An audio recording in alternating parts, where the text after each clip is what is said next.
اعوذ باللہ من الشیطان الرجیم، بسم اللہ الرحمن الرحیم۔ کچھ اسی طرح کا معاملہ رسالت کا بھی ہے۔ ماں کو تو اللہ تعالیٰ نے فطری طور پر بچہ دیا جس کے ساتھ اس کا خون کا رشتہ ہے اور اس رشتے کو پہچانتی بھی ہے۔ ایک گھر کے ماحول کے اندر جہاں ماں بچے کے ساتھ ہر وقت رہتی ہے اور باپ کما کر لاتا ہے، تو اسی طرح ایک فطری رشتہ قائم ہے۔ لیکن رسولوں کے ساتھ انسانوں کی کوئی فطری خون کی رشتہ داری نہیں۔ رسولوں نے ایک نئی رشتہ داری قائم کی۔ اس رشتہ داری کی بنیاد اللہ تعالیٰ کی ذات ہے اور اس بنیاد پر لوگوں کا آپس میں مل بیٹھنا ناگزیر ہے۔ اگر لوگ نہ مل بیٹھیں تو رسول کیسے ان کی مجموعی تربیت کریں اور کیسے ان کے نفوذ کو پاک کریں؟ رسول صرف زبان سے بات نہیں کہتے کہ زبانی تعلیم دے دیں اور زبانی تلقین کر دیں، بلکہ وہ تو برائی سے روکتے ہیں اور اندر کی خامیوں کو دیکھ کر ان کی مناسب طریقے سے دور کرنے کی کوشش کرتے تھے۔ تزکیے کا عمل ایک مسلسل عمل ہے، یہ اجتماعی زندگی کا عمل ہے، اکیلے گھر بیٹھ کر کرنے والا عمل نہیں۔ تزکیہ میں ہمیشہ گروہی زندگی کا ایک تصور پایا جاتا ہے۔ جب رسول آئے، انہوں نے انسانوں کے نفوس کا تزکیہ کیا، انہیں اللہ تعالیٰ کے نام پر اکٹھا کیا، انہیں اللہ تعالیٰ کے پیغام کی تعلیم دی، انہیں اس راستے پر چلایا، پھر ان سے بھی وہی کام لیے جو خود کر رہے تھے۔ اسی راستے پر چلتے ہوئے باطل قوتوں کا مقابلہ بھی کیا اور اندر کے دشمن کا مقابلہ کرنا بھی سکھایا۔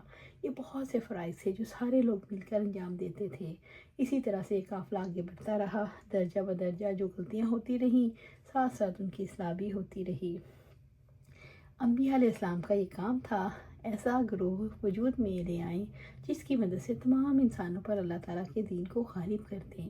انہوں نے اسی فریضے کے انجام دہی کے لیے اپنی زندگیاں وقف کر دیں۔ ان کی زندگیوں اور تعلیمات سے ہمیں یہ پتہ چلتا ہے، یہ فریضہ صرف رسولوں ہی کا نہیں بلکہ اللہ تعالیٰ نے ان کی امت کا بھی یہی فریضہ ٹھہرایا ہے۔ اسی وجہ سے رب العزت نے فرمایا، کنتم خیر امۃ اخرجت للناس، تم میں بہترین امت ہو، تم وہ بہترین امت ہو جسے لوگوں کے لیے نکالا گیا۔ اب سوال یہ ہے، امت کے افراد کہاں اکٹھے ہوں اور اجتماعی زندگی کیسے اختیار کریں؟ اللہ تعالیٰ کے بندوں تک اس کا پیغام پہنچانے اور انہیں رب سے ملانے کے لیے کیسے اجتماعی کوشش کریں؟